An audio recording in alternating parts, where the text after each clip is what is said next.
बच्चों कैसे हैं आप? मैं आपका मेंटर अरविंद आर्य हुई इंटरनेशनल स्कूल के ऑनलाइन प्लेटफॉर्म पर आपका स्वागत करता हूं। हम पिछले लेक्चर में हमने पढ़ा था आइंस्टीन का प्रकाश विद्युत समीकरण। अब हम आज बात करते हैं आइंस्टीन के प्रकाश विद्युत समीकरण से प्रकाश विद्युत प्रवाह की। क्या टॉपिक है हमारा? आइंस्टीन के प्रकाश विद्युत समीकरण से आइंस्टीन के प्रकाश विद्युत समीकरण से आइंस्टीन के प्रकाश विद्युत समीकरण से प्रकाश विद्युत समीकरण से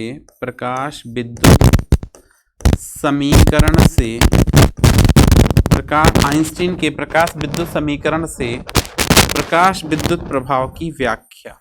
प्रकाश विद्युत प्रभाव की व्याख्या ये हमारा टॉपिक है आज का। आइंस्टीन के प्रकाश विद्युत समीकरण से प्रकाश विद्युत प्रभाव की क्या करनी है? हमको व्याख्या करनी है। ठीक है, तो अगर हम इसमें आइंस्टीन के समीकरण से प्रकाश विद्युत प्रभाव की व्याख्या करना चाहते हैं तो ध्यान दें, कुछ पॉइंट्स इसमें आपको याद रखने हैं। जैसे कि फर्स्ट पॉइंट है कि आइंस्टीन ने क्या कहा था कि जो फोटोन है E=hν ऊर्जा का जो फोटोन है E=hν ऊर्जा का फोटोन आपतित होता है तो वो कार्यफलन और गतिज ऊर्जा बढ़ाने के लिए उपयोग किया जाता है। ठीक है, किस में उपयोग होता है? कार्यफलन में उपयोग किया जाता है और कुछ भाग किस में उपयोग किया जाता है? गतिज ऊर्जा बढ़ाने के लिए उपयोग किया जाता है। तो देखिए, आइंस्टीन ने अपने प्रकाश विद्युत समीकरण से ऐसे कहा कि एक फोटोन एक इलेक्ट्रॉन को निकालेगा। फोटोन धातु की सतह पर प्रति सेकंड आपतित फोटोनों की संख्या प्रति सेकंड उत्सर्जित इलेक्ट्रॉन की संख्या पर निर्भर करेगी। तो आइंस्टीन ने क्या कहा कि किसी भी धातु की सतह पर आपतित एक फोटोन क्या करेगा? एक इलेक्ट्रॉन का उत्सर्जन करेगा। एक फोटोन क्या करेगा? धातु की सतह से एक इलेक्ट्रॉन का उत्सर्जन करेगा। ठीक है, एक फोटोन अगर एक इलेक्ट्रॉन का उत्सर्जन करेगा और फोटोनों की संख्या प्रकाश की तीव्रता पर निर्भर करती है। कैसे निर्भर करती है, इस चीज को भी समझ लेते हैं। देखें कि हमने शक्ति का सूत्र पढ़ा था, प्रकाश की तीव्रता का फॉर्मूला पढ़ा। प्रकाश की तीव्रता क्या होती है? शक्ति विकिरित प्रति एकांक क्षेत्रफल पर विकिरित शक्ति की मात्रा। अब अगर आगे हम इसमें बात करें तो देखें, शक्ति को हम लिख सकते हैं ऊर्जा बटे समय। तो इसके इधर गुणा करें तो t समय में आपतित प्रकाश की ऊर्जा IA/AT। t समय में प्रकाश की ऊर्जा क्या लिखा है यहाँ पे? t समय में आपतित प्रकाश की ऊर्जा।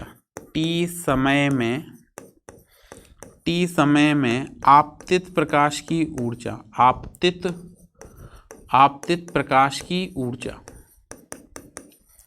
ठीक है, अब फिर फोटोन की ऊर्जा क्या पढ़ी हमने? E=hν फोटोन की ऊर्जा। तो हमने लिखा फोटोन की ऊर्जा। फोटोन की ऊर्जा क्या होती है? E=hν। तो यहां से देखें फोटोन की ऊर्जा मतलब t समय में फोटोन की ऊर्जा होगी nhν। ये समीकरण नंबर 2। ये समीकरण नंबर 1। ये t समय में फोटोन, ये t समय में आपतित शक्ति से हमने ज्ञात किया और ये फोटोन की ऊर्जा। तो दोनों समीकरण से देखेंगे तो हम लिख देंगे nhν =IA/T। तो यहाँ से I क्या है? प्रकाश की तीव्रता। अतः यहाँ से आप क्या कह सकते हैं कि जो तीव्रता है उसका सूत्र निकाला तो nhν/AT ये बन जाएगा। अगर ये बन गया तो I किसके समानुपाती है? और अगर आप इसको चाहें तो ऐसे भी लिख सकते हैं nhν/A। तो आपने क्या लिखा? I समानुपाती है n के। प्रति सेकंड प्रकाश की तीव्रता प्रति सेकंड उत्सर्जित क्या n क्या है? फोटोन की संख्या पर निर्भर करेगी। प्रति सेकंड आपतित फोटोन की संख्या पर निर्भर करेगी।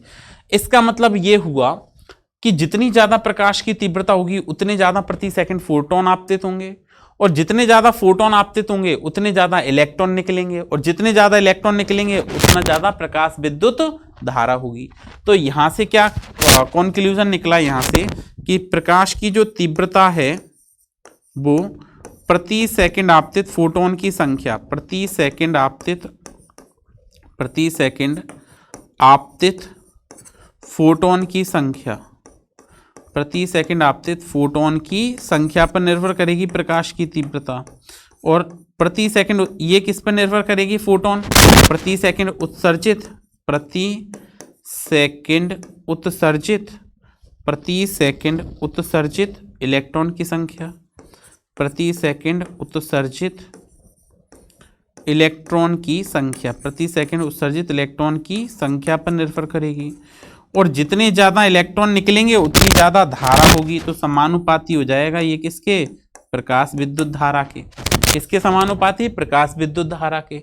तो यहाँ से हमारा क्या कॉन्सेप्ट बाहर आया कि क्या कहता है ये नियम कि एक फोटो इलेक्ट्रॉन, या हम यहाँ से क्या कह सकते हैं कि किसी धातु की सतह पर आपतित प्रकाश विद्युत धारा प्रकाश की तीव्रता के समानुपाती होती है। फिर से सुने, किसी धातु की सतह पर एक फोटोन एक इलेक्ट्रॉन निकालेगा, तो जितने ज्यादा फोटोन आपतित होंगे उतने ज्यादा इलेक्ट्रॉन निकलेंगे धातु की सतह पर। क्या बताया? जितने ज्यादा फोटोन आपतित होंगे उतने ज्यादा इलेक्ट्रॉन निकलेंगे। फोटोन की संख्या प्रकाश की तीव्रता पर निर्भर करती है। तो प्रकाश की तीव्रता जितनी ज्यादा उतने ही ज्यादा प्रति सेकंड आपतित फोटोन की संख्या, उतनी ज्यादा उत्सर्जित इलेक्ट्रॉन की संख्या, उतनी ज्यादा प्रकाश विद्युत धारा। अर्थात डायरेक्टली हम क्या कह सकते हैं कि प्रकाश की तीव्रता प्रकाश विद्युत धारा के समानुपाती होती है। ये पहला एक्सप्लेनेशन हो गया। अब देखते हैं हम इसमें सेकेंड एक्सप्लेनेशन। सेकेंड एक्सप्लेनेशन ये पहला हो गया, ठीक है, पहली व्याख्या हो गई। दूसरी व्याख्या हमने क्या पढ़ा? ऊर्जा जो होती है equal to phi naught plus K E maximum. तो यहाँ से अगर हम गतिज ऊर्जा को कैलकुलेट करना चाहें तो इसको इधर पक्षांतर कर दें, या इसको इधर पक्षांतर करेंगे तो के ई मैक्सिमम की जो वैल्यू आएगी वो आएगी ई माइनस फाई नॉट, और ई को लिख सकते हो H new minus H new not.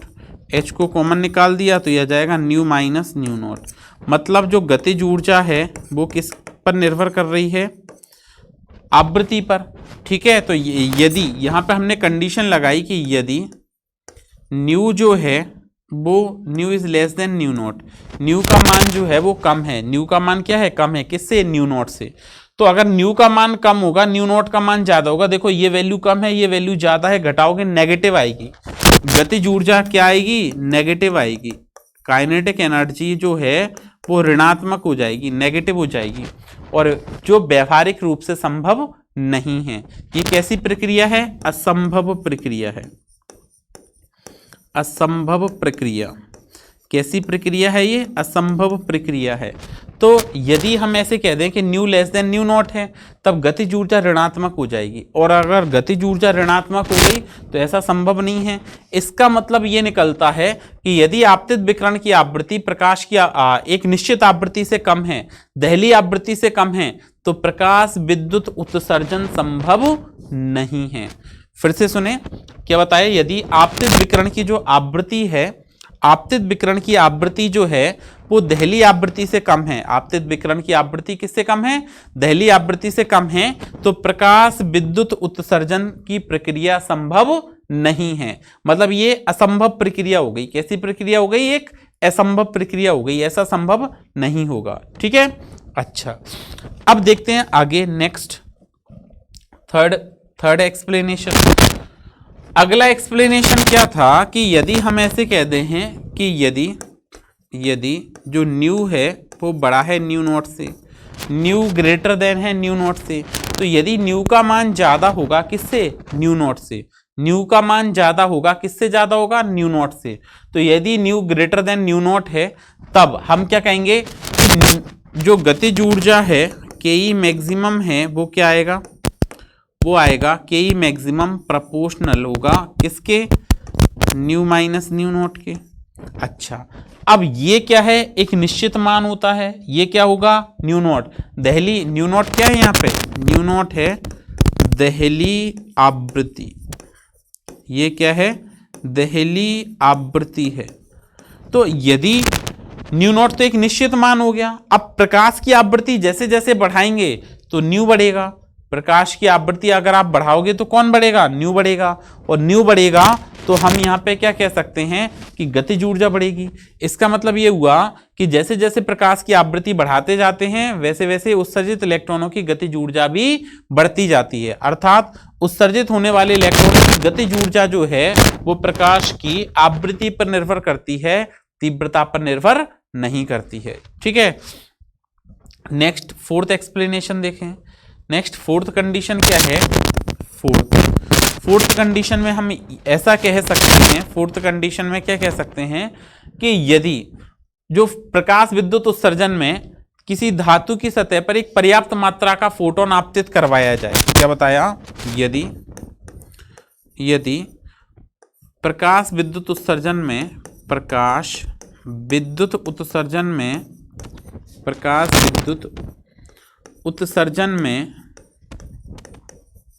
धातु की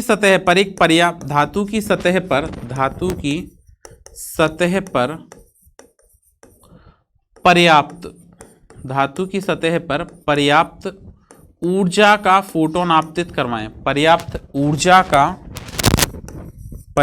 ऊर्जा का फोटोन आपतित कराएं, तब प्रकाश विद्युत उत्सर्जन बिना किसी ताक्षणिक प्रक्रिया के हो जाता है। आपतित करवाएं तब प्रकाश विद्युत उत्सर्जन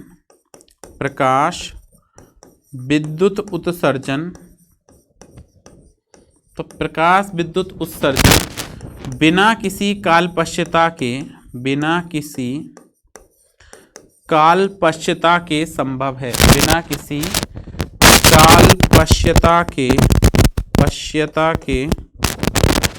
बिना किसी कालांतर लिख दें, बिना किसी कालांतर। ठीक है, क्या लिखेंगे ब्रैकेट में? कालपश्यता के संभव है, बिना किसी कालपश्यता के संभव है। यह समयांतराल जो होगा वो कितना होगा? लगभग यह समयांतराल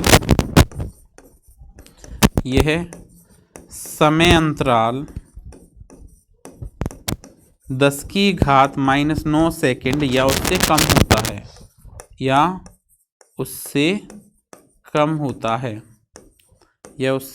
होता है। ठीक है, ये बात आपको क्लियर हो गई। ठीक है, तो ये हमने प्रकाश विद्युत उत्सर्जन की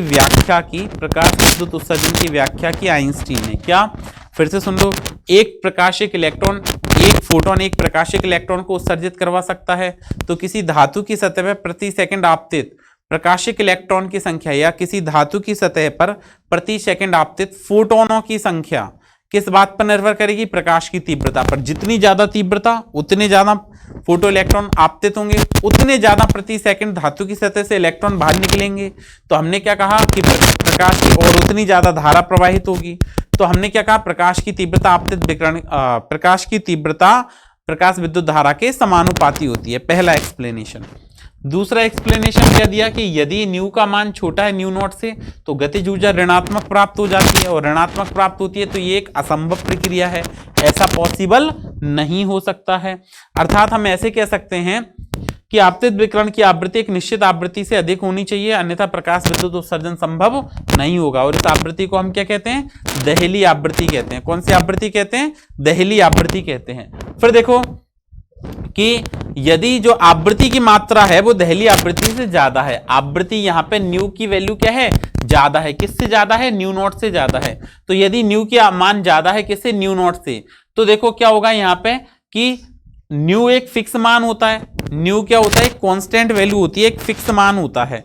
तो यदि न्यू एक फिक्स मान हो गया तो न्यू का मान जैसे आवृत्ति का मान जैसे जैसे बढ़ेगा वैसे वैसे गतिज ऊर्जा बढ़ेगी। तो हमने यहां से क्या कहा कि आपतित विकिरण की उत्सर्जित होने वाले इलेक्ट्रॉन की गतिज ऊर्जा आपतित विकिरण की आवृत्ति पर निर्भर करती है, तीव्रता पर निर्भर नहीं करती है। तो नेक्स्ट पॉइंट क्या पढ़ा कि यदि प्रकाश विद्युत उत्सर्जन में धातु की सतह पर एक पर्याप्त ऊर्जा का कोई फोटोन आपतित करवाएंगे तो क्या होगा कि इलेक्ट्रॉन उत्सर्जन बिना किसी कालपश्यता के हो जाएगा, बिना किसी समयांतराल के हो जाएगा, और ये समयांतराल जो है वो 10⁻⁹ सेकंड उससे भी कम होता है। तो इस प्रकार आइंस्टीन ने क्या किया? प्रकाश विद्युत उत्सर्जन की व्याख्या की। तो ये क्लियर हो गया। अब देखते हैं इस पर कुछ न्यूमेरिकल्स। ठीक है, तो पहला क्वेश्चन है, किसी धातु के लिए आपको कार्यफलन दिया गया है। क्वेश्चन क्या है? एग्जाम्पल, किसी धातु का कार्यफलन दिया गया है आपको। ये क्वेश्चन को आप यहीं से नोट कर लें साथ साथ में। ठीक है, एक एग्जाम्पल है किसी धातु का कार्यफलन, किसी धातु का कार्यफलन 2.2 इलेक्ट्रॉन वोल्ट है। कितना दिया गया है? किसी धातु के लिए कार्यफलन 2.2 इलेक्ट्रॉन वोल्ट है, 2.2 इलेक्ट्रॉन वोल्ट है। ठीक है, तो ये कार्यफलन की मात्रा दी गई है इलेक्ट्रॉन वोल्ट में। आपसे क्या पूछा गया है? आपसे पूछा गया उस धातु के लिए वह अधिकतम तरंगदैर्घ्य ज्ञात करो। तब उस धातु के लिए, तब उस धातु के लिए, तब उस धातु के लिए वह अधिकतम तरंगदैर्घ्य ज्ञात करो। धातु के लिए वह अधिकतम तरंगदैर्घ्य ज्ञात करो। तरंगदैर्घ्य, धातु के लिए वह अधिकतम तरंगदैर्घ्य ज्ञात करो, ज्ञात कीजिए जब उसकी जो गतिज ऊर्जा है, ठीक है, वह अधिकतम तरंगदैर्घ्य ज्ञात करना है जिससे प्रकाश विद्युत उत्सर्जन संभव हो सके। जिस पर, ऐसे लिख लें, जिस पर प्रकाश विद्युत उत्सर्जन संभव हो, प्रकाश विद्युत उत्सर्जन संभव हो,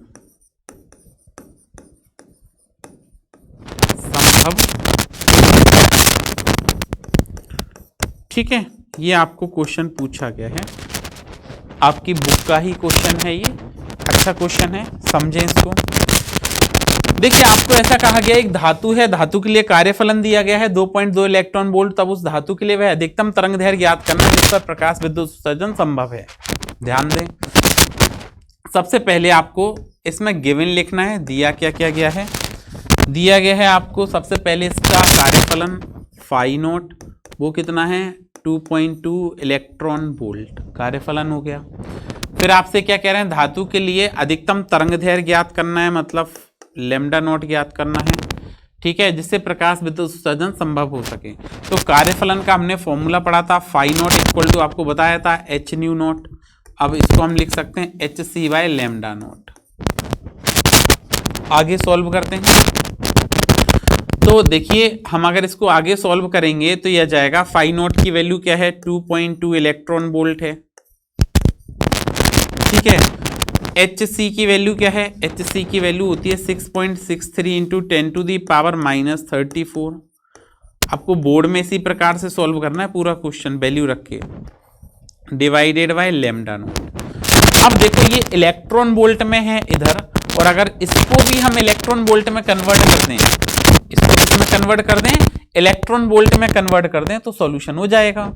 तो ये आंसर आपका इधर, तो इधर जूल में रह जाएगा, इधर इलेक्ट्रॉन वोल्ट में है, तो या तो इसको जूल में कन्वर्ट करें या इसको इलेक्ट्रॉन वोल्ट में कन्वर्ट करें। अगर इस वैल्यू को आपको इलेक्ट्रॉन वोल्ट में कन्वर्ट करना है तो हम कैसे करेंगे कन्वर्ट? तो देखें, इसको हमने पहले ऐसे लिखा, lambda naught is equal to 6.63 into 10 raise to the power -34 into 3 into 10 to the power 8, ठीक है, डिवाइडेड बाय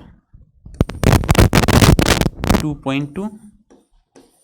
अभी इलेक्ट्रॉन वोल्ट को कन्वर्ट करेंगे तो 1.6 10 to the power -8, sorry 1.6 into 10 to the power -19।